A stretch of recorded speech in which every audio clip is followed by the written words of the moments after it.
Hello, and welcome to the Accelerating Clean Transportation Now program webinar. Today we'll be reviewing the program and discussing some of the requirements of their applications. I'm Rachel Ackerman. I am a Senior Manager at the Massachusetts Clean Energy Center, and I'm joined by my colleague. Hi, I'm Mike Condon. I'm the Program Manager of Emerging Markets, working with Rachel on the ACTNow program. I'm sure you've spoken to one or both of us throughout this process, but feel free to reach out to either of us individually in addition to our cleantransportation@masscec.com email address. Today we'll walk you through the program requirements, the application process.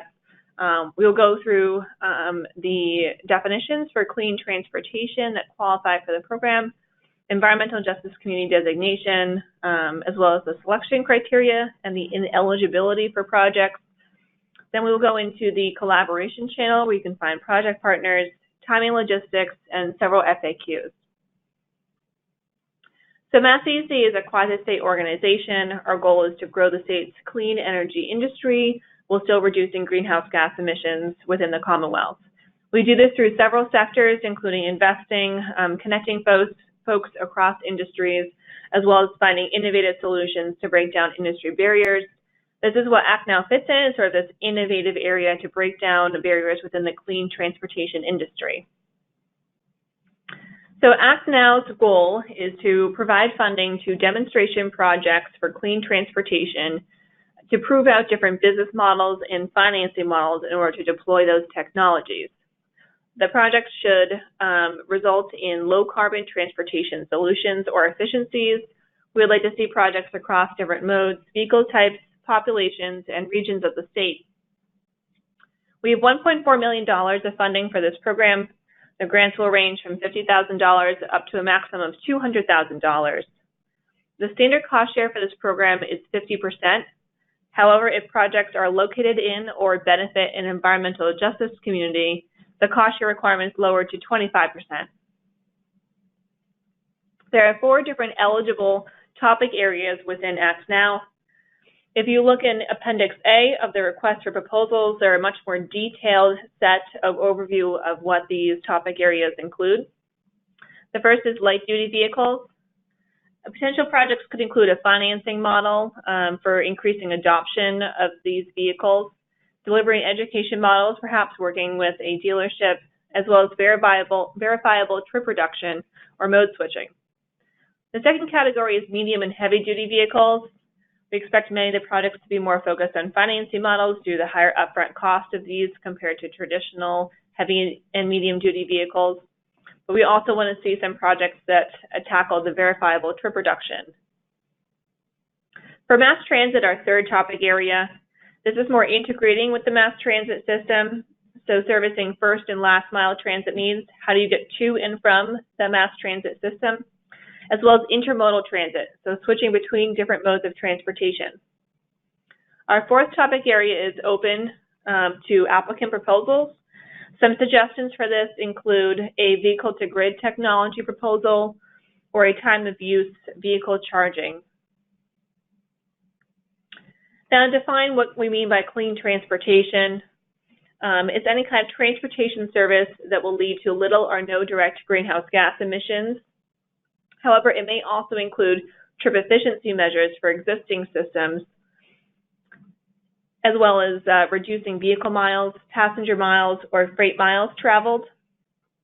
Some of the types of these vehicles include any electricity fueled, hydrogen or biofuels, as well as utilization of transit options, again on the efficiency side.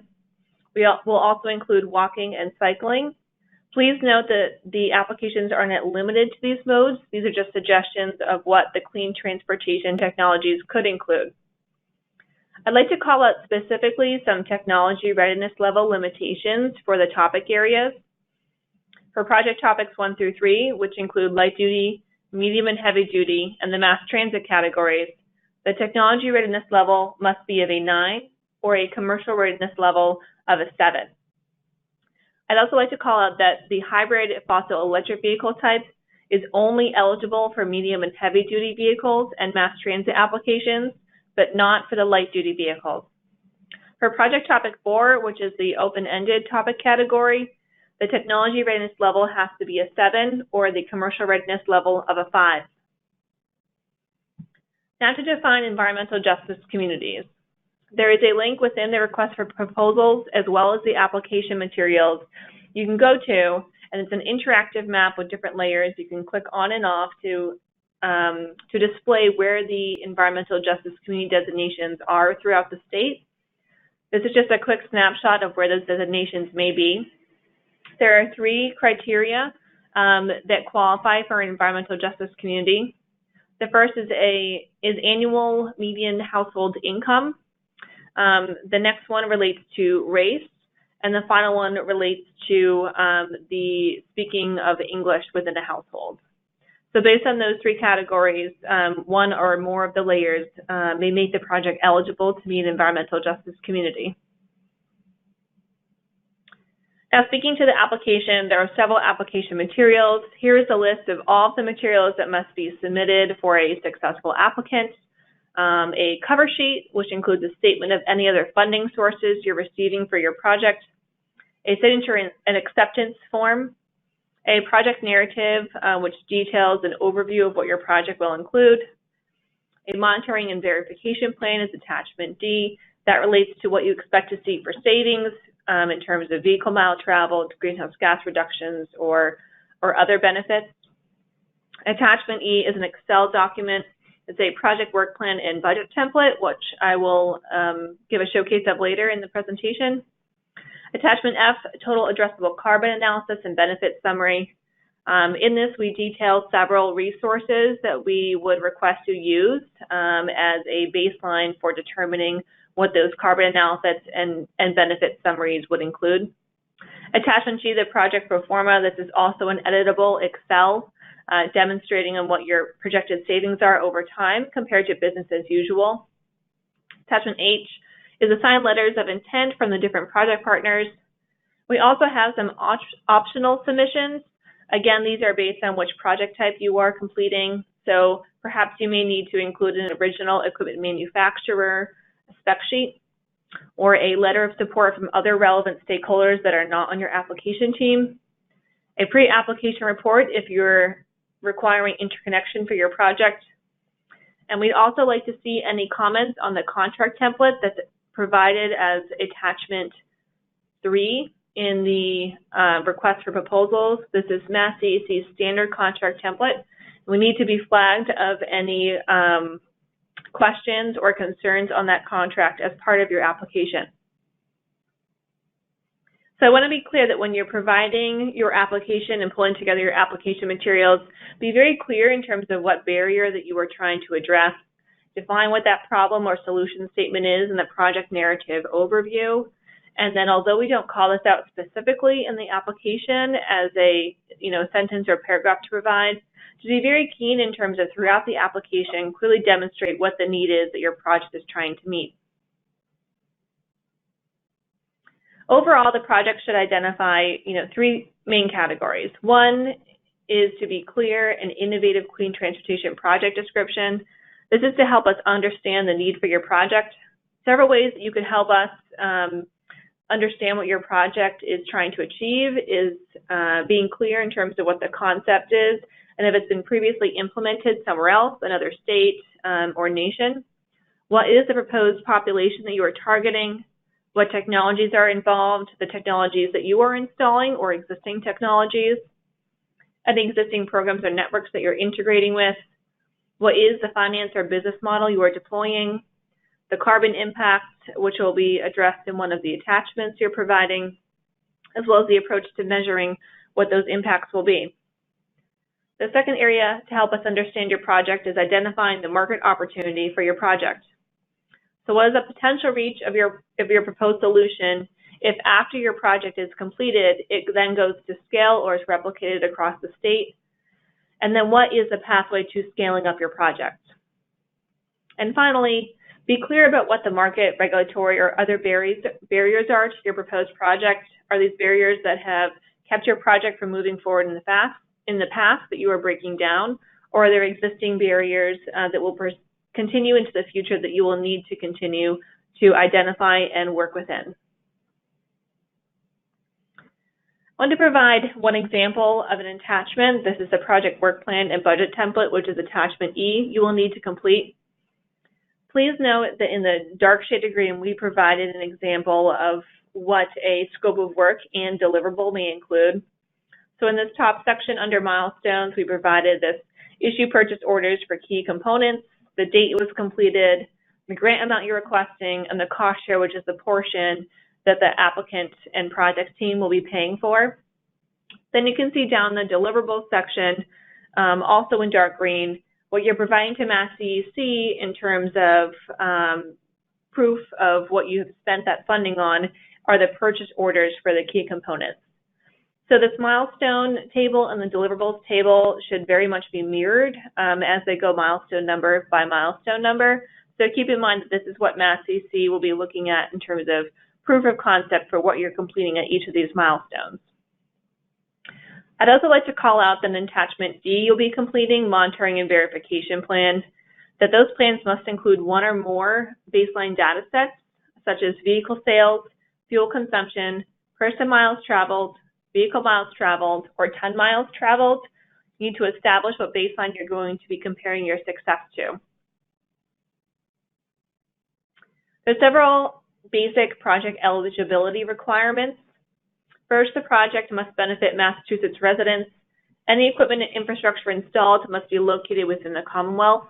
However, the application team and companies can be located outside of Massachusetts. The project must demonstrate that they have already secured the cost share funding, whether that is the standard 50% cost share or the 25% cost share for projects in environmental justice communities.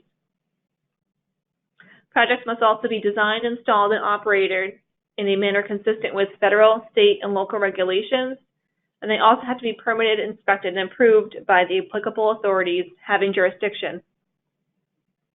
If applicable, projects must provide a pre-application report for interconnection. The project must be operational, interconnected, commissioned, and providing data to Mass DEC within 18 months of the contract effective date. We'll go through the contract effective date expectations later in the presentation. The projects must also have at least one team member having control of the relevant sites and equipment, or provide documentation that shows a strong option to purchase, lease, or have a service agreement for that equipment. The project must also show readiness to proceed and identify any relevant permitting and interconnection process. This identifies high likelihood of successful implementation of the project. I'd like to run through the selection criteria. Again, these tables are included in the request for proposals. So for key characteristics, we'd like to see the greenhouse gas emissions reductions, the cost effectiveness, and if your project can be replicated after you have completed the first project, the demonstration of an innovative path and the hard to decarbonize emissions.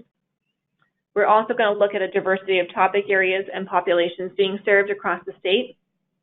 For technical feasibility, we want to understand the technologies and supporting technologies being installed or used, and making sure that for any projects that relate to vehicle routes and duty cycles, that adequate consideration has been provided.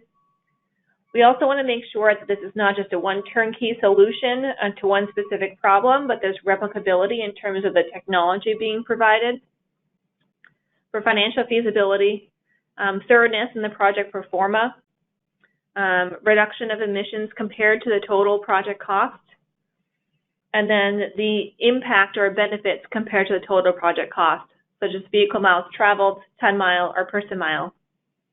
For plans and teams, this is the thoroughness of the project work plan and the milestones that you are detailing for your project to be successful. Thoroughness of the monitoring and verification plan, the benefits of the project, your identification of potential risk and how you're going to mitigate those risks. That the applicant team includes relevant decision makers, and the past performance or competencies of the application team members. For non-monetizable benefits, is the potential for the project to provide benefits that don't currently have revenue streams. An example of this could be resiliency. We're also going to look at the quality and cost effectiveness of the plan to demonstrate what those non-monetizable benefits are and how you're going to track those. Our secondary selection criteria is completeness of the application, the number and diversity of projects, and the cost share contribution provided by the applicant team. I'd like to run through some of the ineligibility for the projects, since this is a little bit of a gray area. So we do state here that applicants are ineligible to receive funding from multiple state programs to support their project. However, if an applicant can demonstrate that it's an innovative model or that the benefits can still be leveraged even if a future project did not receive other state funding, and then they may still be eligible to receive ACTNow funding. So some of those programs that we would like to be aware of is the Electric Vehicle Incentive Program and Volkswagen Settlement Funding through DEP, and the More EV and the DOT Complete Streets Program. So if you have any questions on this, feel free to reach out to our program team and we can try to identify and work through any concerns. A little bit more straightforward is use case and eligibility.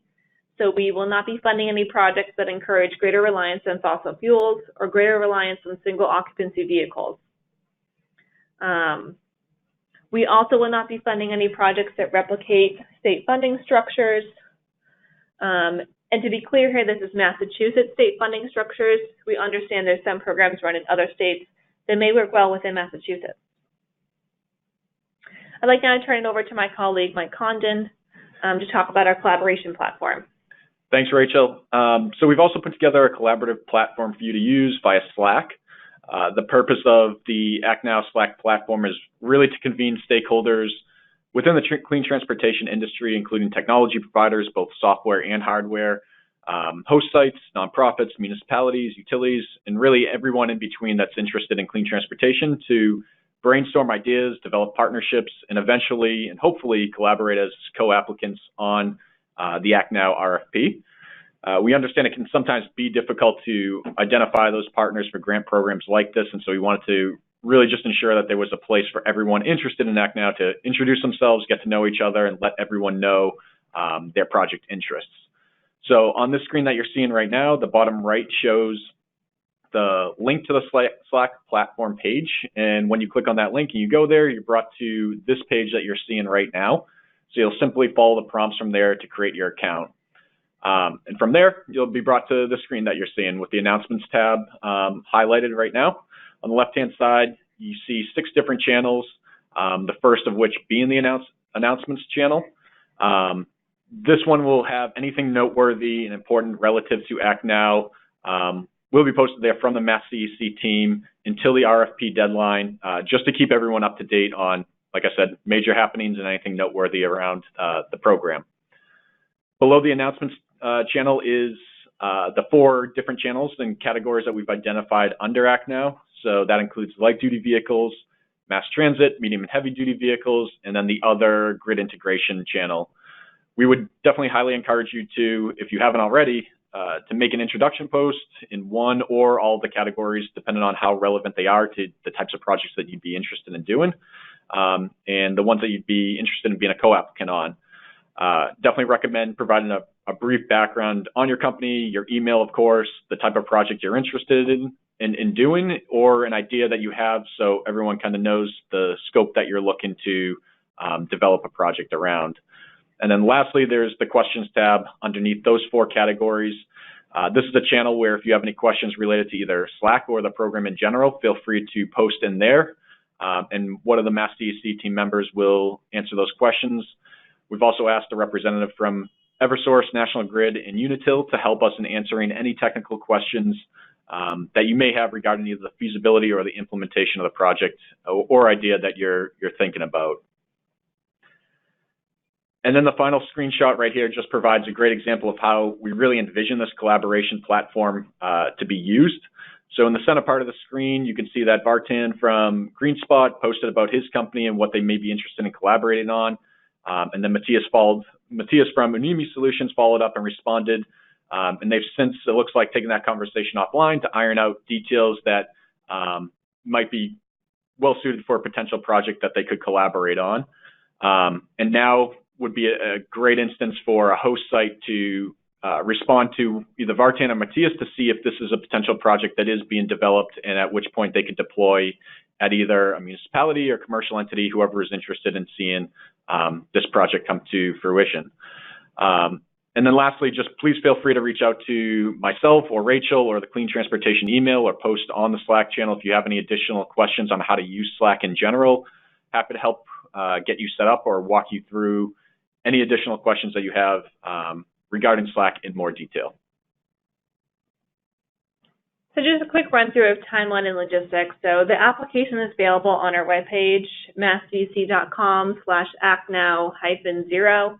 You can also go to our webpage and type in ACTNow, and it should be search find. We have all the application materials, request for proposals, as well as a link to that Slack collaboration channel Mike just talked about on that one webpage. Questions are due to us by January 3rd at cleantransportation@massdc.com. There's an FAQ section right on the webpage. We'll be posting responses as we receive them. Applications are due for this program on Tuesday, March 3rd, 2020.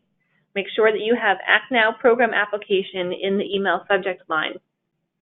We hope to be making grant award notifications by June 2020 and have contracts concluded within 3 months of that award notification, which brings us to September. Please keep in mind that from that September deadline, we need projects to be installed within 18 months and starting to provide data to Mass DEC, and that the project performance monitoring period extends for 3 years beyond operation of the project. So just to run through a couple of FAQs that we've received so far. How many awards have we made? We expect to make 7 to 15 awards depending on the grant values, which range from $50,000 to $200,000. To define what an applicant is. So we expect applicants to form teams comprised of several entities, each which we call an application team. These folks will work together on the proposed project with one entity designated as the lead applicant. That will be listed on the application materials and be the main liaison to Mass DEC throughout the project. Can my company be a sole applicant on a project? Typically, no. Most projects will require a site host and a technology provider, so usually a minimum of at least 2 applicants. However, we have talked to at least one potential project that may only have a sole applicant, so please feel free to reach out to us. Again, at our email address, cleantransportation@massdc.com, to determine this. And then, does the application team have to be located in Massachusetts? So the answer is no. However, the project must predominantly benefit Massachusetts residents, and any equipment or infrastructure installed has to be located within Massachusetts. Can other technologies be partnered with the transportation project? To some extent, we do expect this. There's many complementary technologies to clean transportation, such as solar PV and demand management. So those will most likely be allowed under as complementary technologies and allowed in most cases for funding under this program.